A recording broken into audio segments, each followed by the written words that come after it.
11h30 sur France News Radio.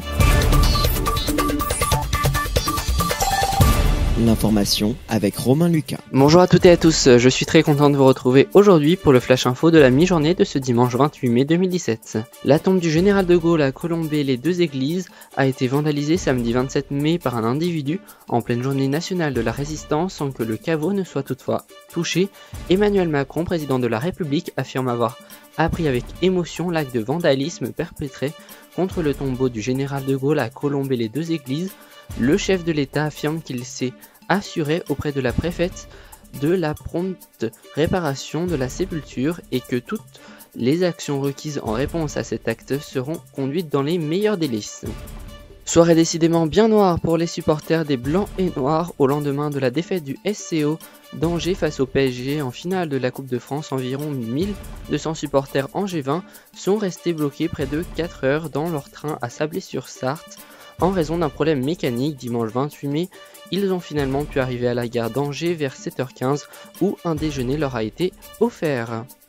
Comme je vous le disais, le PSG a arraché samedi 27 mai la Coupe de France de football en battant Angers 1-0 grâce à un but contre son camp de l'Angevin Issa Sissoko pendant le temps additionnel.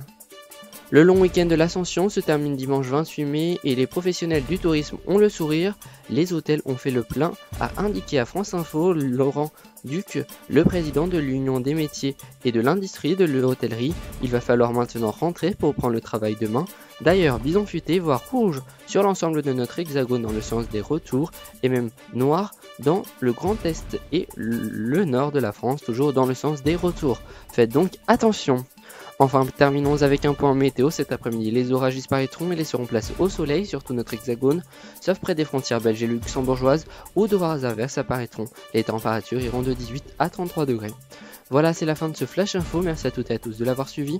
Exceptionnellement, la semaine prochaine, il n'y aura pas de Flash, mais à la place, vous retrouverez un JT à 14h présenté par Léandre Patron. Quant à moi, je vous retrouve cet après-midi à 15h pour un numéro inédit d'Info Découverte où je vous emmènerai à la découverte des monuments le long de la Seine. Bon appétit et à cet après-midi.